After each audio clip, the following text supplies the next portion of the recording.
Okay, this is part 2 of maintaining results.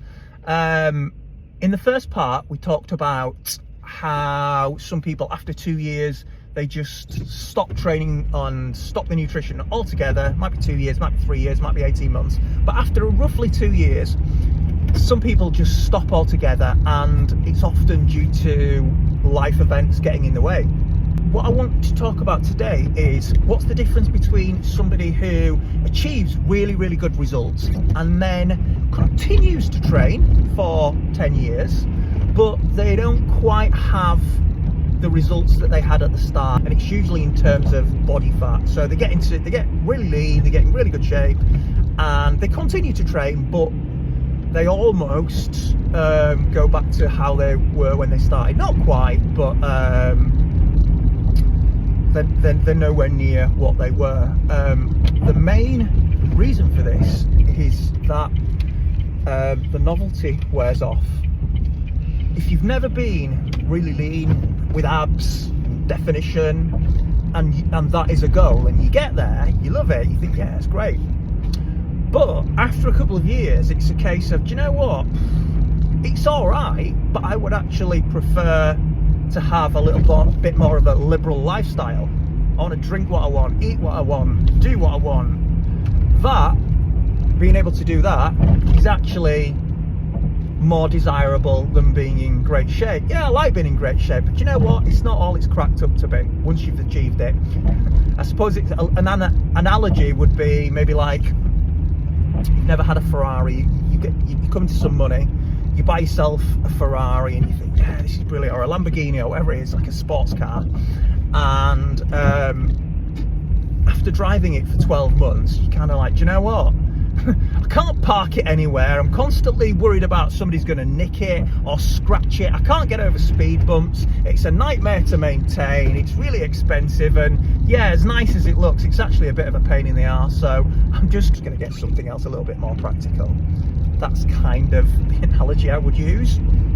The novelty wears off, because unless it's mega important to you to be in that kind of shape, once it's stopped being all shiny and new and exciting and yeah, look at this body, unless it's mega important to you, for a lot of people it becomes, do you know what, I'd rather be able to eat crisps when I want rather than have the body. And I'm not saying that attitude is right or wrong. I'm not really bothered. It's nothing to do with me. I can see why somebody would think that. Yeah, no problem. But that's generally one of the reasons why people will continue to train, but they won't be in the kind of shape that they were when they first started getting results. And that's a really common one as well. And again, it's not for me to dictate what people's goals should be and things like that. And to be honest, I'm just glad that they are continuing to train, because even though they're not in sort of elite shape, still maintaining the training through ups and downs, through life events, as we talked about in the last video, is actually really positive and really good, and there's so many benefits to that. And perhaps if you do have that attitude where you're a little bit more relaxed about it, maybe that does help people to continue training because the pressure is not on them. And moreover with that, they could, if you're training for 20 years, then you might have 10 years in immaculate shape, 2 years where you've let it slip a little bit, but you're still training, you're still eating okay compared to the average person. Then you might have 5 years where you get it back, and you will undulate somewhat depending on how much of a priority you see training and health and fitness, and also related to that, how much of a priority being in really good shape is to you. So again, I'm not saying that it's not a prescriptive thing. I'm not telling you what you should and shouldn't do. I'm just telling you from my experience working with lots of people,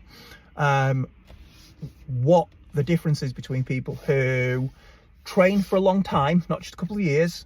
We're not talking 6 weeks. 2 years really is a bit of a fad.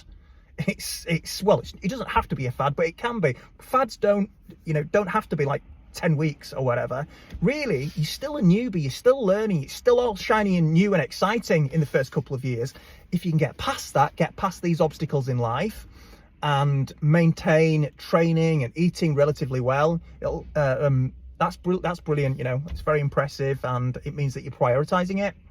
Moreover, if you can stay in relatively good shape, or you can have periods where you kind of tweak it up a little bit. You might be a little bit more relaxed when the novelty's worn off, but then you might think, you know what, I'm going to do it again.